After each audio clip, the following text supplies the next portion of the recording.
Eu sou Monique Evelyn e esse aqui é o podcast Fora da Curva do UOL-TAB. Vamos conversar sobre criatividade, empreendedorismo e histórias que você só vai encontrar aqui.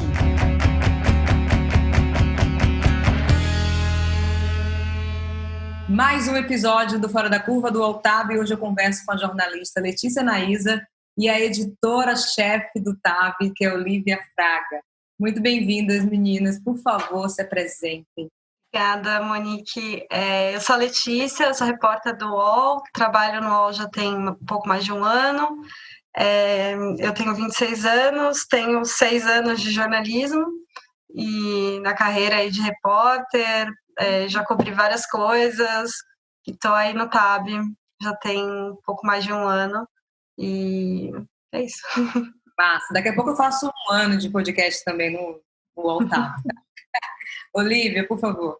Oiê, eu sou Olivia Fraga, eu sou editora-chefe do TAB. Estou no TAB desde setembro do ano passado, então daqui um tempinho ainda eu completo um ano, mas já sou jornalista faz um bom tempo. E eu passei alguns meses antes no TAB, depois como editora assistente, agora eu estou como editora-chefe do TAB.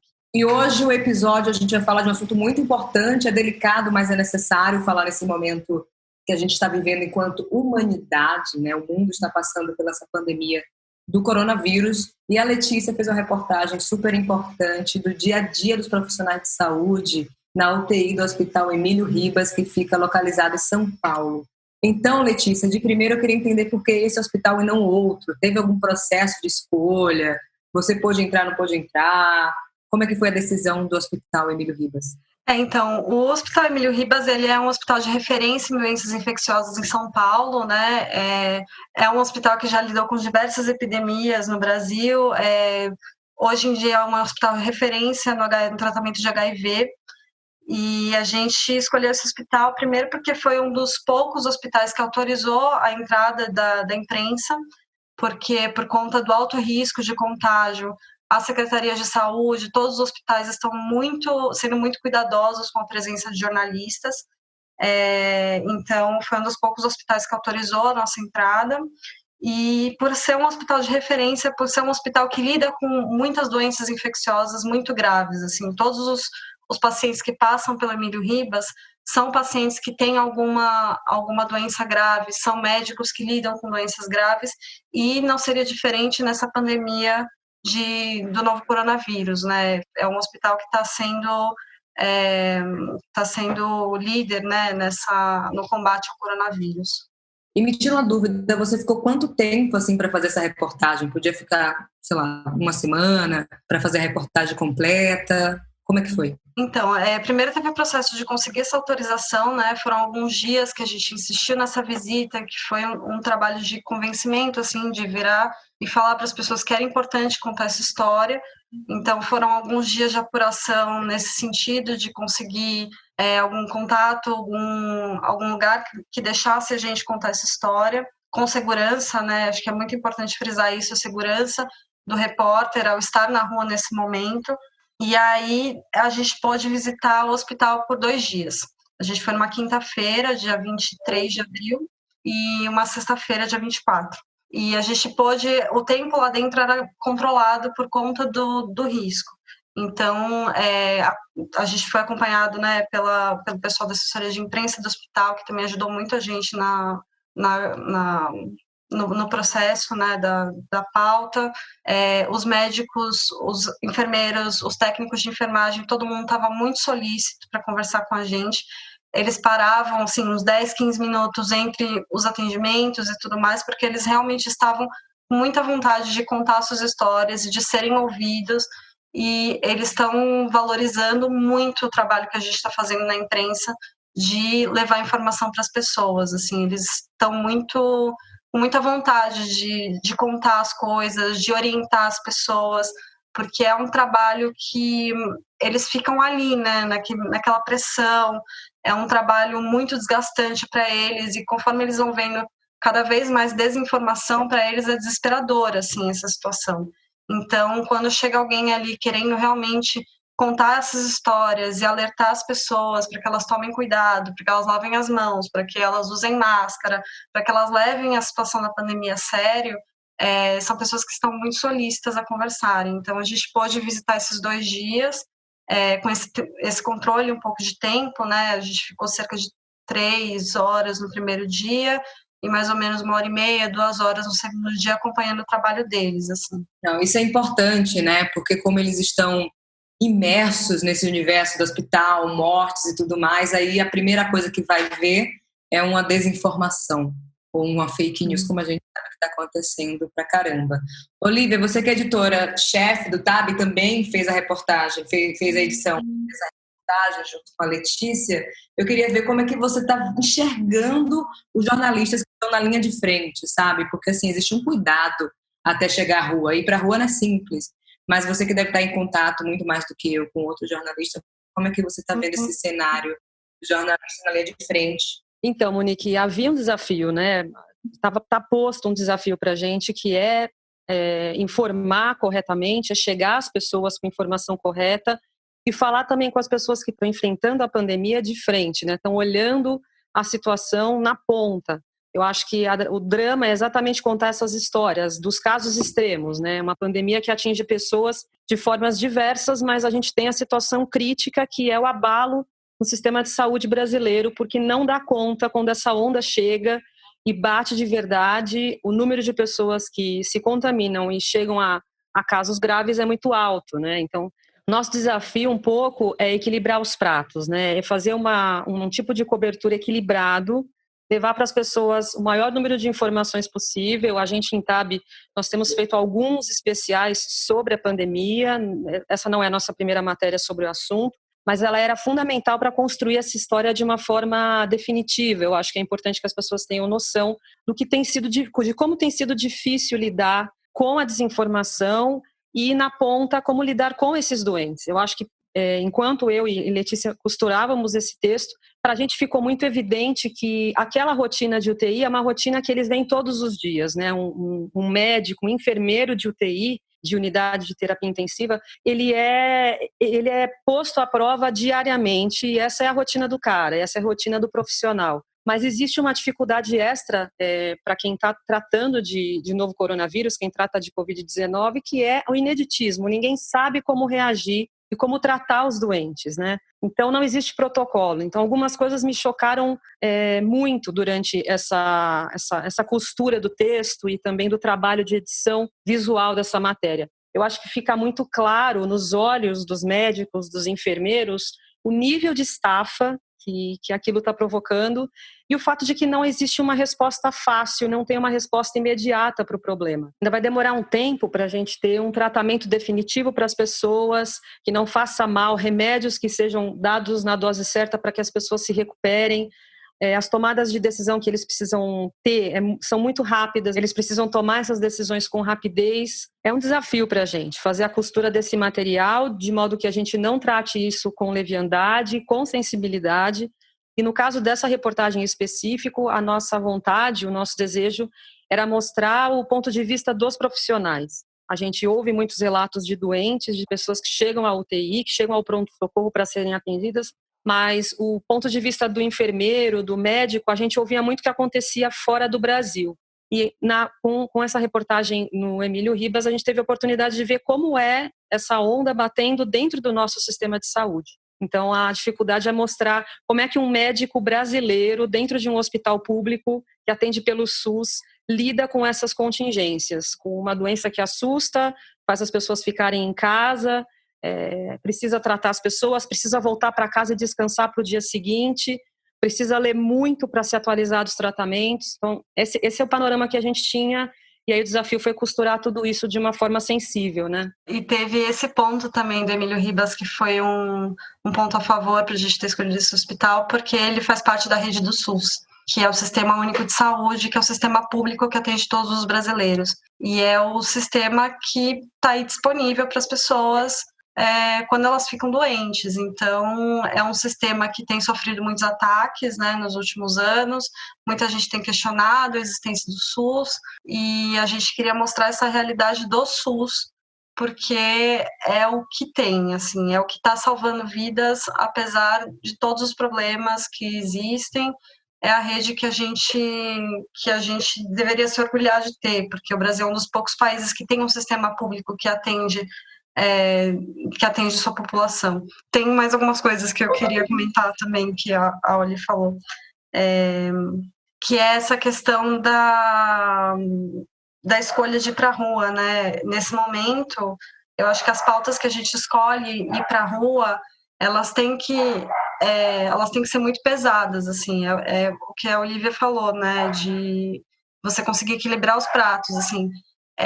O quanto você pode colocar um repórter em risco por uma história.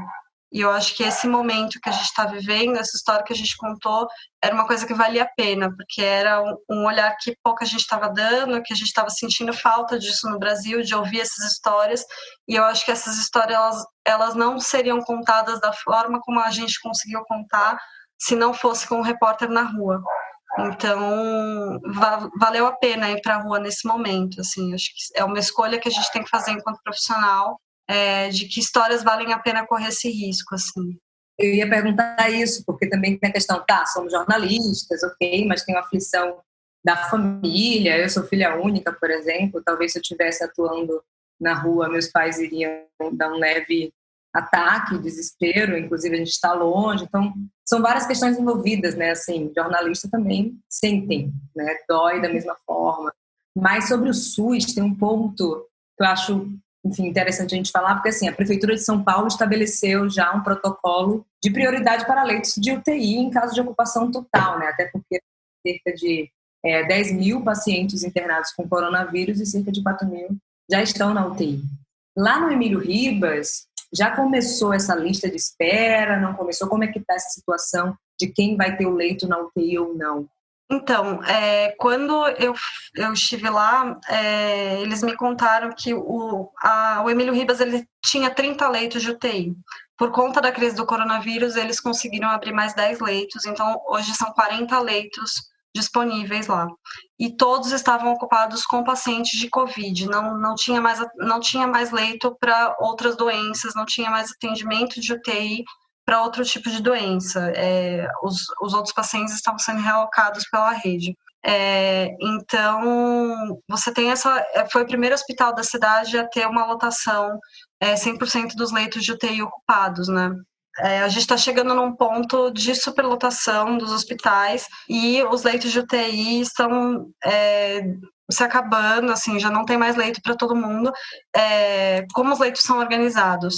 Existe uma central de regulação chamada CROSS, que é a Central de Regulação de Ofertas e Serviços da Saúde, que organiza esse processo de ocupação dos leitos de UTI. Então, quando um paciente ele necessita de UTI, não importa o hospital que ele esteja, esse órgão, o CROSS, vai determinar para onde vai cada hospital, mas isso é dentro da rede do SUS. Isso não envolve a rede particular hospitalar da cidade. Então, dentro desse órgão, eram 100 pedidos por dia, assim, na época que eu fui lá. Agora já tem algumas semanas, eu imagino que pode ser que esse número tenha subido. Entendi. Então, eu, enquanto família, se alguém que eu conheço, enfim, eu, Monique, pessoa física, não decido sobre isso, qual leito ou para onde vai. Eu não sabia disso, que tinha esse sistema, eu acho que é importante a gente destacar aqui, até para as pessoas entenderem, né, como funciona o Sistema Único de Saúde, principalmente neste momento de pandemia. Agora, sobre os profissionais de saúde, com certeza devem estar assustados, assim como nós, assim como eu estou, você, Olivia, todos nós na sociedade estamos assustados porque temos diversas incertezas. Então, eu queria ouvir de você quais são os medos, angústias principais que você conseguiu identificar nos profissionais de saúde. Eu acho que o maior medo deles, assim, é que é tudo novo. Eles realmente, não existe um protocolo de atendimento, não existe um tratamento efetivo. É tentativa e erro. Tentativa e erro. Não é como uma tuberculose, que eles já tratavam no caso do Emílio Ribas, não é como um HIV, que existe um coquetel que você, quando o paciente tem uma piora, você tem um remédio para dar. Você não tem um remédio para a Covid-19. Então, você tem essa dificuldade. Então, é desolador você ver aqueles profissionais que eles pegam os exames, assim, das pessoas e vão olhando, o nível de oxigenação está baixo, a pessoa precisa de hemodiálise, e eles simplesmente não sabem por onde começar, assim, porque é uma situação muito nova. Então, eles tentam de tudo, eles tentam absolutamente de tudo, assim. E a gente sabe que a intubação é o último recurso, que é quando os pulmões já estão falhando, boa parte dos pacientes ali que estão na UTI já estão num nível muito, muito grave. A UTI não é um lugar onde a doença está branda. Tem muita gente que fala, né? Eu tive Covid, mas eu não tive nada, né? Eu não senti nada, foi só uma gripe. Mas não, é uma doença muito séria. É uma doença muito séria que pode levar a pessoa a chegar num leito de UTI e estar com uma pneumonia muito forte e está com 1 milhão de problemas, porque é uma doença que ataca os rins, ataca vários órgãos internos, e aí o médico ele está ali com aquele prontuário em mãos, com aquele monte de exame, aquele organismo falhando. E eles não têm um protocolo do tipo, eu vou dar isso, eu vou dar aquilo. E se você dá um medicamento, pode ser que ele falhe em outro lugar. Então é desolador, assim, para eles. Mas eles estão ali tentando diariamente, assim. Diariamente, cada paciente reage de uma forma ao vírus. Então, tem gente que apresenta... tem gente que apresenta... Todos os pacientes, na verdade, apresentam perda de paladar e olfato. Mas algumas pessoas ficam meses sem o paladar e sem o olfato. Outras pessoas ficam menos tempo. Então, é tudo muito novo. Você não sabe como o organismo vai reagir. E aí a gente entra muito no que as pessoas dizem que são os grupos de risco, né? Os grupos de risco para desenvolver a piora da doença, que são as pessoas acima de 60 anos e as que já têm alguma doença pré-existente, como diabetes e hipertensão. Mas também tem pessoas jovens. Isso foi uma coisa que me impressionou muito na UTI. Ver que tinha muitos pacientes com 35 anos, 42 anos, 53 anos. Tinha gente de todas as idades na UTI. Então, teve uma médica que ela falou isso para mim. Ela disse... eu não sei se você, por ser jovem, vai ter uma reação à doença mais branda do que a minha, que tem uns 60 anos. A gente não sabe, porque a gente não sabe como esse vírus se comporta. Não, é uma jornada... Claro que a gente nunca imaginou passar por isso, né? Mas já que estamos passando, é importante a gente não achar que a doença é só uma gripe, porque você que viu de perto as pessoas, a UTI... deve ter sido impactada, mas para frente a gente fala um pouco sobre isso. E tem um ponto ainda sobre profissionais de saúde. O Brasil já ultrapassou os Estados Unidos em mortes de profissionais de enfermagem por conta do Covid-19, né? Então, eu quero entender como é que os profissionais estão se contaminando. Você conseguiu explorar isso também? Quais são as formas que eles se contaminam e o que estão fazendo para frear ou evitar mais mortes de profissionais de saúde? Então, ainda é muito novo também como o vírus ele passa para as pessoas, né? Há um tempo atrás a gente achava que era só por contato, encostei em algum lugar que tem o vírus, cocei meu olho, peguei. Mas agora tem suspeita de que o vírus ele fica no ar também, então é tudo muito novo também essa forma de contágio. Para prevenir, eles fazem um processo chamado de paramentação, que é basicamente cobrir absolutamente todas as partes do corpo. Para entrar no leito, lá no Emílio Ribas, os leitos são separados por vidro, é tipo uma caixinha de vidro, assim, né? Então, para eles entrarem no leito para poder atender o paciente, eles se cobrem todos, assim, são 2 luvas, avental, óculos, a máscara, aquele face shield, né, aquele capacete que eles colocam na frente, touca, cabelo preso. Eu mesma tive que prender o meu cabelo, não pode ficar lá de cabelo solto. E eles têm todo esse cuidado na hora de entrar, que você não pode tocar um paciente, você não pode tocar uma pessoa que tem o vírus, porque você pode se contaminar. E na hora de sair, é o mesmo processo. A saída é muito mais perigosa do que a entrada, porque na hora que eles tiram a roupa, eles podem acabar pegando naquele momento, assim, você às vezes vai tirar e esbarra no seu rosto, na hora que você vai tirar o avental, ou na hora que você vai tirar a luva, ficou na sua mão. Então é um processo muito, muito, muito meticuloso que eles têm que fazer na hora de tirar a roupa também. E é lavar as mãos o tempo todo, assim. Eles perdem as contas de quantas vezes eles lavam as mãos, porque é um lugar muito, muito asséptico, né? Tudo tudo é muito limpo o tempo todo, porque o medo de levar isso para casa, de se contaminar também é muito grande. Lá no hospital, eu conversei com uma enfermeira que ela teve Covid-19, a Maíra, e ela também morava sozinha, então ela enfrentou a doença sozinha. Ela não teve um quadro grave que precisou ser hospitalizada, mas ela teve a Covid. Ela ficou 2 semanas em casa e ela falou que a experiência, assim, foi muito ruim.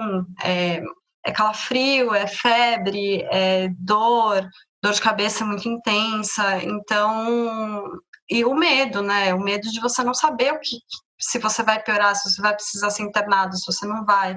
Então, é uma doença que assusta muito os profissionais de saúde, então eles tomam muito esse cuidado, assim. Lá no Emílio, eles já tiveram alguns casos, né, de pessoas com Covid. Felizmente, ainda não teve nenhum óbito entre os funcionários do Emílio. E os familiares, Letícia? Os familiares das pessoas que estão na UTI? Já estão, assim, continuam visitando? Pararam de visitar? Porque, assim, já que foi difícil, enquanto jornalista, acessar o hospital, eu imagino que deve estar sendo também para os familiares. Sim, quando a gente visitou, a gente passou pela sala de visita, estava sendo permitido um familiar por paciente fazer a visita, mas assim, a visita ela não é uma visita convencional. O paciente ele não recebe o familiar perto dele, não é permitido uma visita convencional. Então, o que alguns médicos faziam, eles deixavam o familiar ver a pessoa internada ali por trás do vidro, né? Por alguns minutos, era muito breve, assim. Acho que dava para contar no relógio, eles podiam olhar para o paciente por 5 minutos e acabou, sabe? Mas o processo de visita era o familiar ir até o hospital, conversava com o médico, tinha um retorno sobre o familiar que estava internado, e então você tem aquele momento, né? O médico chama numa sala privada, conversa, dá o retorno. Se, dependendo do estado do paciente, o familiar pode ver através do vidro ou não. Depois da nossa visita, a gente foi numa quinta, numa sexta, na segunda-feira eles passaram a implementar visitas virtuais. Então, eles estavam já treinando os profissionais de saúde para fazerem essas visitas virtuais, porque esse processo também é muito perigoso para os familiares, porque eles estão indo num hospital onde é um lugar que tem alto risco de contágio e muitos deles estavam indo de transporte público. Então, você saía da onde você morava, pegava o transporte público, metrô, um ônibus, para chegar no hospital e ali, alto risco de contágio, aí você voltava de metrô e ônibus e nessa viagem você podia acabar levando o vírus para algum lugar ou pegando o vírus em algum lugar. É muito triste que isso aconteça, porque para quem está internado, você está sozinho, porque você está sendo atendido por várias pessoas, por vários médicos, vários enfermeiros, vários técnicos estão entrando e saindo e mexendo em você, e você não consegue ver o rosto daquelas pessoas. Você não sabe o rosto daquela pessoa que está te tratando, você não sabe o nome daquela pessoa que está te ajudando, e você não tem nenhum rosto familiar perto de você, porque a sua família não pode te visitar. Então, isso é muito triste, assim, isso é uma coisa que me pegou muito, assim, eu fiquei muito tempo pensando nessa solidão dessas pessoas, sabe, que estão ali. Fora da Curva volta já. Os podcasts do UOL estão disponíveis em todas as plataformas. Você pode ver a lista desses programas em uol.com.br/podcasts. Recebe salário, faz transferência, pagamento, recarga de celular e até empréstimo, tudo sem taxa. PagBank, a sua conta grátis do PagSeguro. Baixe já o app e abra sua conta em 3 minutos. Sobre sentimento, assim, o que veio assim, de mais profundo para você, o que bateu mais em você estando naquele universo, que é o universo da mortandade, né? As pessoas estão morrendo. Tem um desespero ali, tem medos, tem angústias. Você tinha que fazer essa reportagem, enfim, qual foram os sentimentos? Provavelmente diversos, mas eu queria muito te ouvir. Assim, graças a Deus, a gente não testemunhou, a gente não viu ninguém morrendo, a gente não testemunhou nenhum óbito enquanto a gente estava lá. Mas no dia que eu fui, na hora que eu fui sair de casa, assim, eu fiquei um pouco assustada, sabe? Porque eu já estava sem sair de casa fazia muitos dias, já estava mais de um mês em casa. Então, eu fiquei até meio atordoada, sabe? Quando você esquece qual que é o processo para sair de casa, sabe? Tem que pegar a chave, tem que...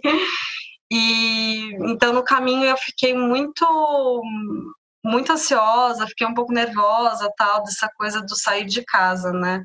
E no caminho, eu fiquei impressionada de ver quanta gente ainda estava na rua, né? Eu saí toda com medo, assustada, e estava rolando uma feira aqui perto de casa, sabe? As pessoas estavam na rua, no caminho a gente pegou a Paulista, tinha muita gente andando na Paulista. Isso foi um pouco assustador, assim, ver que, de alguma forma, o mundo continuava girando, sabe? A gente fica nessa paranoia quando a gente está sozinho em casa, achando que o mundo acabou, mas na rua o mundo continua girando, né? Mas, sei lá, quando eu cheguei lá... parece que na hora que você, não sei, né, a gente enquanto jornalista é meio viciado na adrenalina, né, então quando você tá em campo, quando você tá cobrindo alguma coisa, parece que você esquece tudo, né, assim, eu tinha uma missão clara ali, que era ouvir aquelas pessoas, era contar aquela história. Então, eu fui muito com essa missão em mente, assim. E aí, quando eu cheguei lá, eu não fiquei muito assustada, não, assim...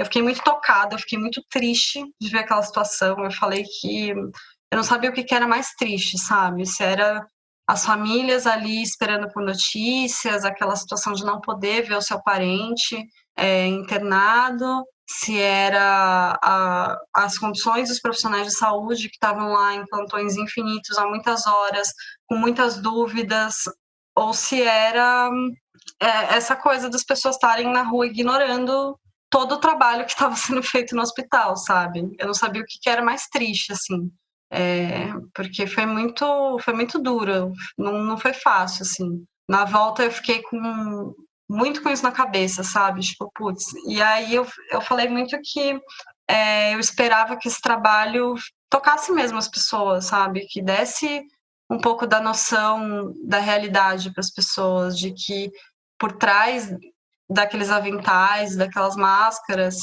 são pessoas. E quem está no intubador ali, quem está entubado, quem está no respirador, também é uma pessoa que está ali, é uma vida que está ali. Então, eu acho que eu quis passar um pouco dessa mensagem para as pessoas terem um pouco de empatia, sabe? De, putz, pararem e pensarem no que está acontecendo.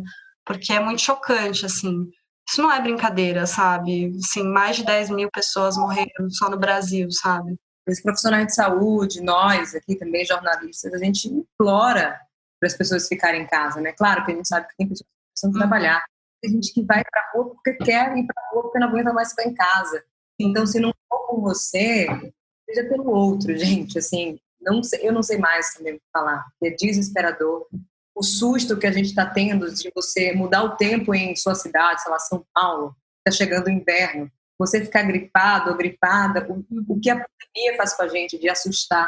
Uma gripe pode ser uma gripe de coronavírus, enfim. O que muitos médicos falaram lá é que é isso, você estava conversando com uma pessoa na hora do almoço, deu 5 da tarde, ele precisou ser entubado, 11 horas da noite a pessoa morreu, entendeu? Então, é tudo muito rápido, assim, essa rapidez com que acontece a evolução da doença também é uma coisa que assusta muito os profissionais de saúde, de uma hora para outra que as coisas acontecem. E isso também me assustou. Eu fiquei pensando depois, quando eu voltei no dia seguinte, eu fiquei pensando, putz, será que os pacientes que eu vi lá ontem vão estar lá hoje? Foi uma coisa que no caminho eu fiquei me perguntando, assim, ainda bem que estavam, assim, não vi nenhuma, fica a plaquinha, né, na porta de cada leito, tem uma plaquinha com o nome e a idade, não vi nenhum diferente, assim, não vi nenhum que não estava lá, mas eu fiquei com muito medo, assim, de, putz, a vida pode acabar de uma hora para outra por causa dessa doença, sabe? Não é pouca coisa. Eu fiquei com medo de morrer mesmo, assim. Eu queria perguntar para você e para a Olivia isso, assim. Eu estou pensando aqui, não sei responder, tá?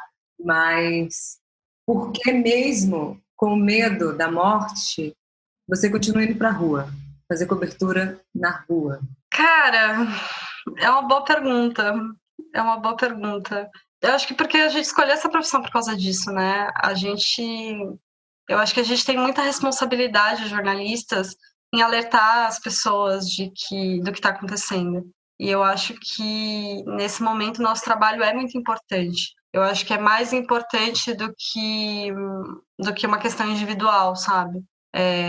Para mim, pelo menos, óbvio que eu tenho medo. Não vou dizer que eu saio para a rua, que eu fui sair para a rua aquele dia.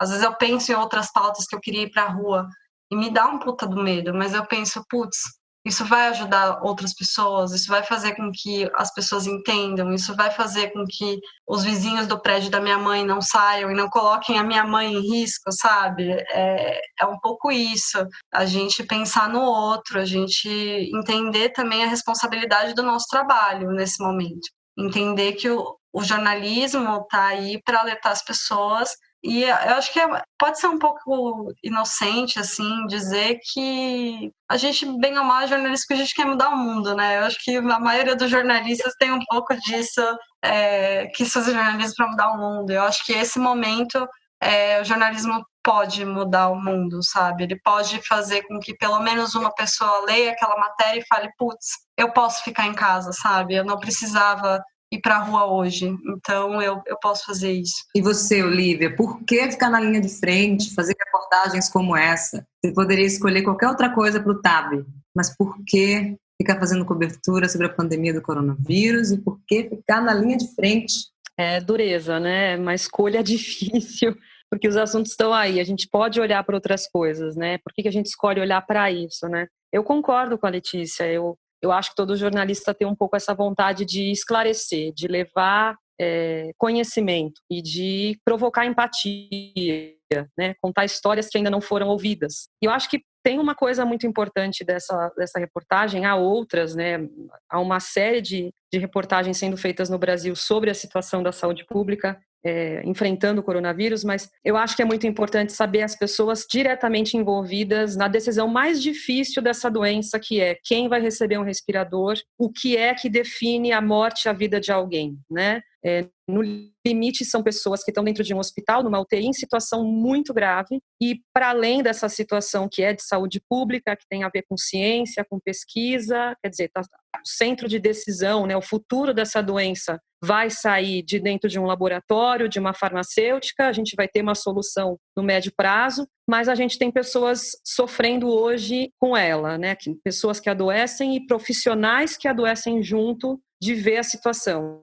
É muito importante você mostrar a história, contar a história a partir da pessoa que está olhando aquilo de frente, né? Não de ouvir dizer. Então, um pouco é acreditar na empatia das pessoas. Eu acho que o jornalista tem muito essa vontade de contar histórias e sensibilizar as pessoas. Eu gosto da palavra sensibilidade porque ela carrega cuidado. Eu não quero fazer sensacionalismo. A gente não pode sensacionalizar a morte, né? E a dor dos outros. Mas a gente pode sensibilizar. E nesse momento a gente tem um problema grave de saúde pública no Brasil e a gente enfrenta uma resistência que é a descrença sobre a periculosidade da doença. As pessoas ainda não entenderam que ela realmente compromete o ser humano. Ela pode não fazer nada em alguns, mas em alguns outros milhares ela leva à morte. Então, eu acho que esse é o mais importante. É um problema, a gente não quer expor repórter, a gente tem um cuidado de fazer esse tipo de escolha.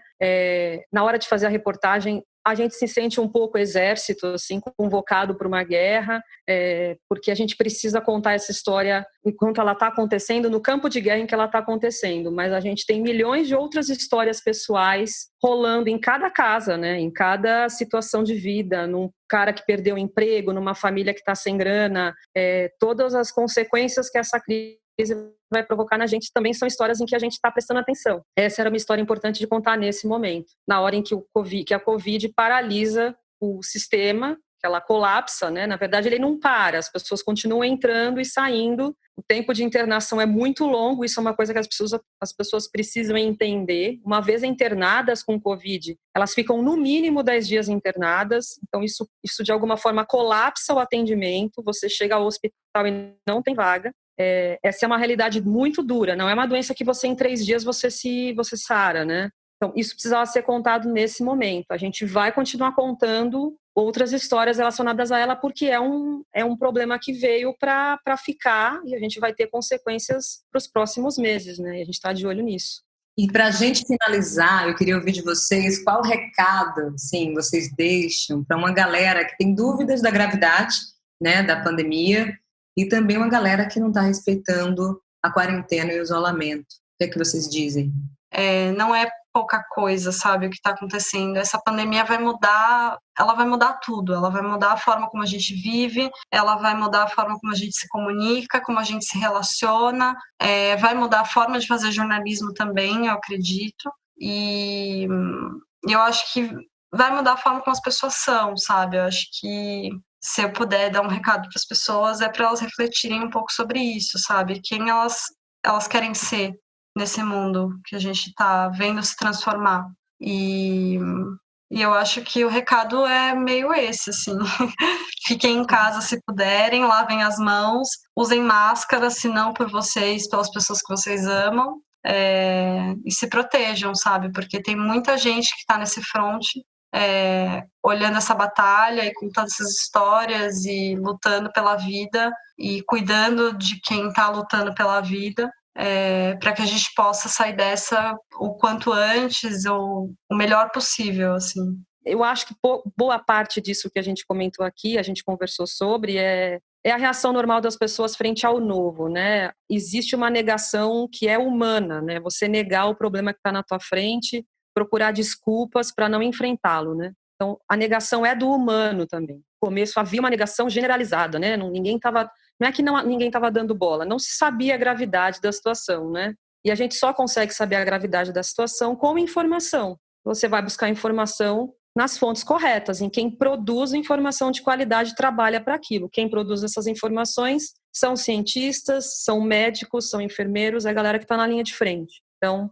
é bom acompanhar essa história sem estar totalmente envolvido nela, né? Não ser um familiar que perde alguém, não adoecer, não ver ninguém que você gosta adoecendo. Então, já que você pode e é possível algum manejo, né, ter algum controle sobre essa doença, o que dá para a gente fazer, a gente pode fazer. Isso pode salvar muita vida, que é ficar em casa, lavar a mão e usar máscara, né? Total. Então é isso, gente. Esse foi mais um episódio do Fora da Curva. E se você quiser ler a reportagem completa, ler, assistir, ouvir, e assim, a gente falou aqui, então, Fora da Curva. Tem vídeo também no MOV do UOL e no tab.uol.com.br. Então você vai conseguir ver a reportagem completa. Muito obrigada, Letícia. Muito obrigada, Olivia. Esse foi mais um Fora da Curva. Fora da Curva tem a pauta e a apresentação de Monique Evely, música de abertura de Johnny Hooker, edição de áudio de Amer Menegassi e coordenação de Juliana Carpanês.